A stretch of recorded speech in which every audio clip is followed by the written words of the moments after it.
Welcome to another Brake Check episode. I'm Brian. I'm Craig. And today we're driving the 21 Mustang Mach-E. Yes! It's electric, Craig. You seem really exhausted and tired. I'm worn out. I've been trying to explain this to you all day. I know, and I'm worried that the audience has already tuned off. But what does this mean? Look, my takeaway is that the electric car is just different. You can't compare it to a gas engine. So Yeah. what does this get in PGE? It gets 90. I have no idea what that means. And you tried to explain it to me. It's really confusing. It's really confusing. You put it in terms of dryers, you put it in terms of BTUs, which I don't know what that means. So British thermal unit. let's just get into the exterior first. And then when we get to the interior, we'll annoy everyone with some MPG metrics. Great idea. Let's do it.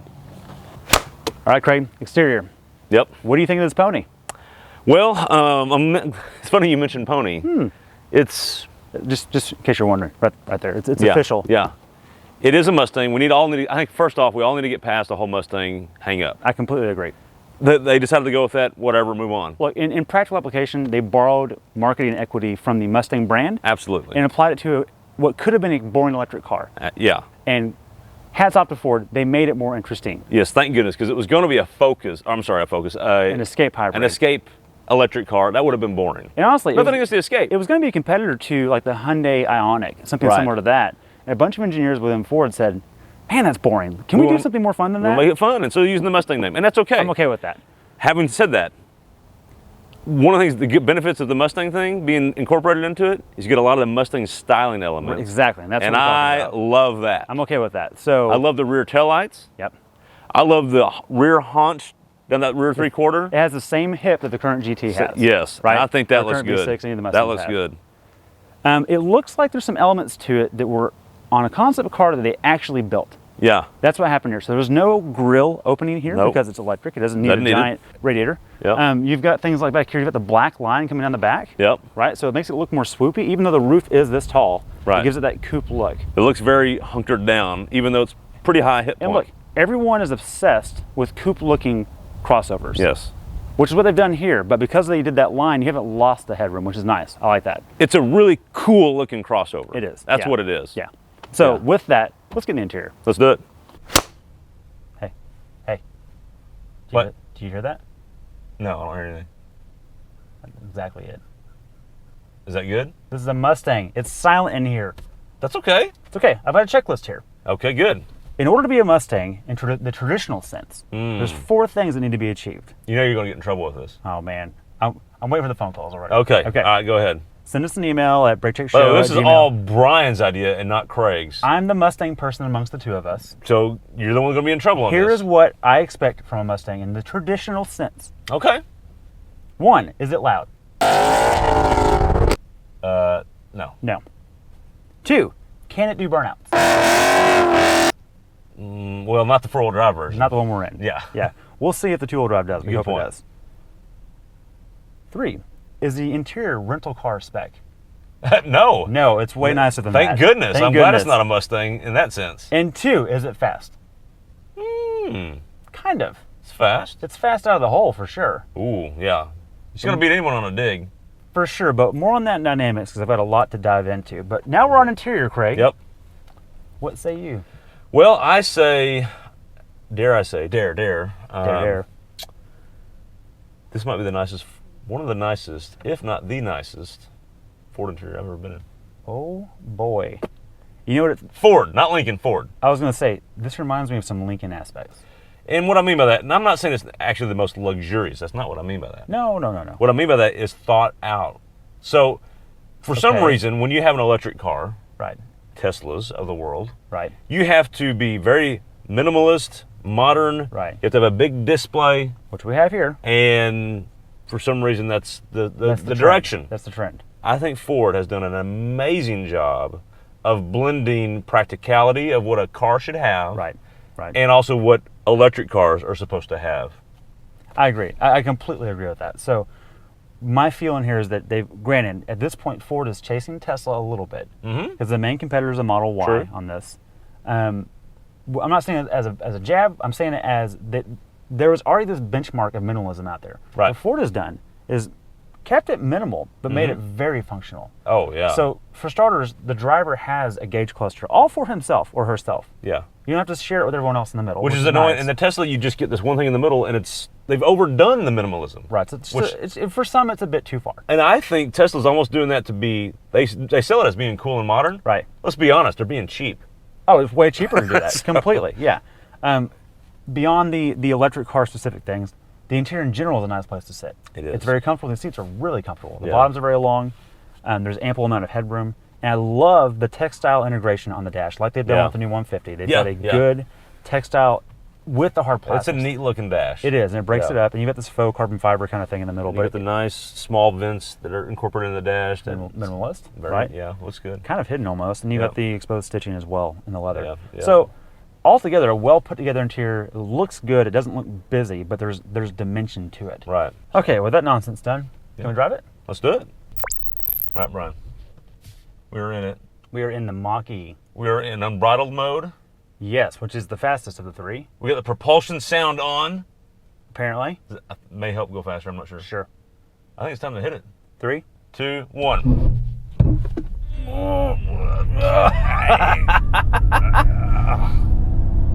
60. Okay. That is the least eventful 0 to 60 I've ever had in a Mustang. It's fast. But it's quick. Oh yeah, that's quick. Yeah. It's quick. I do want to get into electric versus gas briefly. Okay. You cannot get into this expecting it to be like another Mustang. No. It's a marketing term, and I'm okay with that.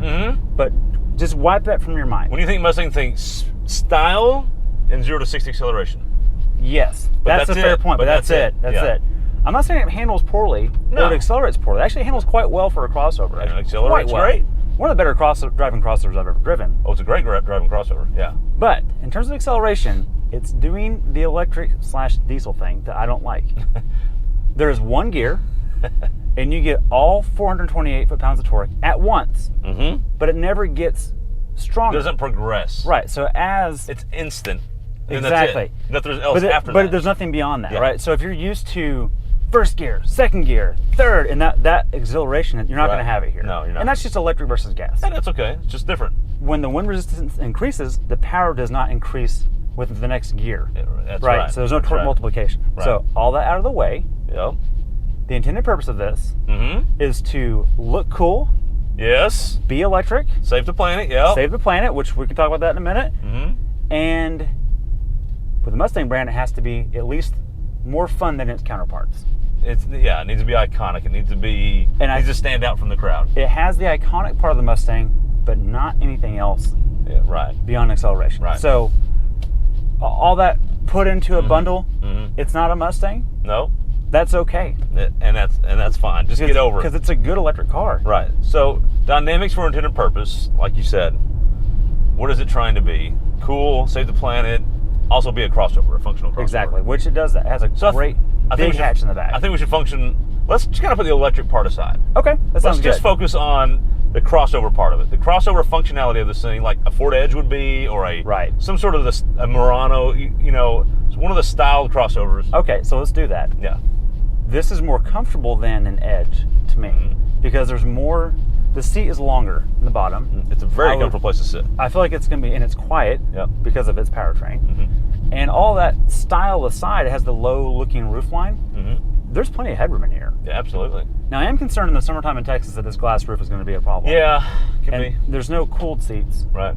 So that's something to keep in mind, at least not in the model that we're in. Beyond that, it rides well. Yep. I think it handles quite well, but it doesn't beat you up. Like, we're on a choppy road right now. Wait for this. It's the roughest part right here. Yep. Uneventful. Now I'll say this. Okay, part of intended purposes we have to get into range just a little bit. Yes. So let's get into range and let's talk about that, because one of the intended purposes is be able to run in the town, commute, do your daily activities, and not run out of fuel or energy. Correct. This doesn't have fuel as energy. What's the range on this sucker? 270 miles, which is pretty good. 270, yeah, really good. Because we've argued for years amongst the two of us that the issue with an electric car is that I can't take a road trip in it. Right. And I think there's still a little bit of that going on. Yes. But with the advent of charging stations, and depending on how far you're going, it's much more viable for more people. Well, and I think one of the things we gotta get out of the way is the range anxiety is a thing for road trips. How often do you go on a road trip? Twice a year? 3 times a year? Well, for me, more than that, because I've got family in a metro area nearby. Okay, fair point. So, say 6 to 8 times a year. But most people don't go on more than 2 or 3 road trips a year at most. Exactly. So, at that, this won't work for that, real well for that. Well, it will if you plan your route. You have to really plan your route. You can't just do what you want. But the shoot from the hip, let's go on a road trip, that's not going to work. That's out. Right. But the rest of the time, it's fine. This works because you drive, you come home, you plug it in, it's ready the next day. Okay. It's no problem. We alluded to this in the intro, but I need you to explain to me briefly what range in miles per gallon equals. And you brought up the dryer scenario earlier. Yeah, I'm going to mention a few things. I'll try to keep it as brief as possible. Okay. It's really, I don't want to get into BTUs and all that. It's crazy. It's too much. I can't keep up. The MPGE on this is 90. Okay. And that was the EPA's attempt to figure out how much fuel burns, gas burns, how many BTUs. It's an energy usage rating. Really confusing. Right. The better number to look at on all electric cars is how many kilowatt hours used to go 100 miles. Okay. And really simply, a kilowatt hour is 1,000 watts. If you had 100 watt light bulbs, right, that would be 1,000 watts. Over an hour. If you ran them for an hour, that'd be 1 kilowatt hour. Okay. So that's what to think about it. So this has, in terms of capacity, it has an 88 kilowatt hour battery. That's correct. Okay. That's correct. So let's break it all down. So using the 37 kilowatts per 100 miles is what this rating is. Right. That helps you break down. So what do you spend per kilowatt? In the United States, the average kilowatt price is 13 cents. In Texas, it's 12 cents. You and I are lucky. I'm paying 9 cents right now. We're just depends where you're at. Could be higher in other places. That means that's the equivalent of, at $2.50 a gallon, which is what gas is right now in our area at the time of this filming. That's about 50 to 60 miles per gallon. Okay. Well, you put it in those terms compared to what would normally be 25 or 20 and something this size. That's pretty good. Yeah, a Ford Edge is going to get about 25. Okay. I think that's a good comparison. This thing's getting almost 60. Okay. That's pretty good. That's pretty good. So I want to throw another metric that I just thought was fun. Okay. 88 kilowatt hours. Mm-hmm. How long would that run in an electric household clothes dryer? About 30 hours. Interesting. So, 2 ways to think about it. That's enough juice to run your dryer for 30 hours. Right. Or every time you charge this thing, if it's 0 and you charge it to 88, right, full back to 88, that's the same as running your dryer in your house for 30 hours straight. Or $11 in current fuel economy. $11, yes. Which is pretty cheap for a tank of range. It's time for the Hipster Score. Yes, it is. And I'm really perplexed on this one, but I'm ready to go. Okay. 3, 2, 1, 7. 8. 8? Yeah. Okay.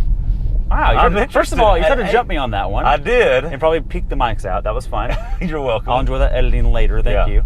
So how'd you end up with an 8 instead of a 7? I started at the top at a 10. Yeah, because a Prius is a 10. This might be right up there with it. If this is a Prius, if a Prius is a 10, this is right there. That's a good There's point. No Prius is a hybrid with a gas component. Okay. So this starts at a 10. Okay.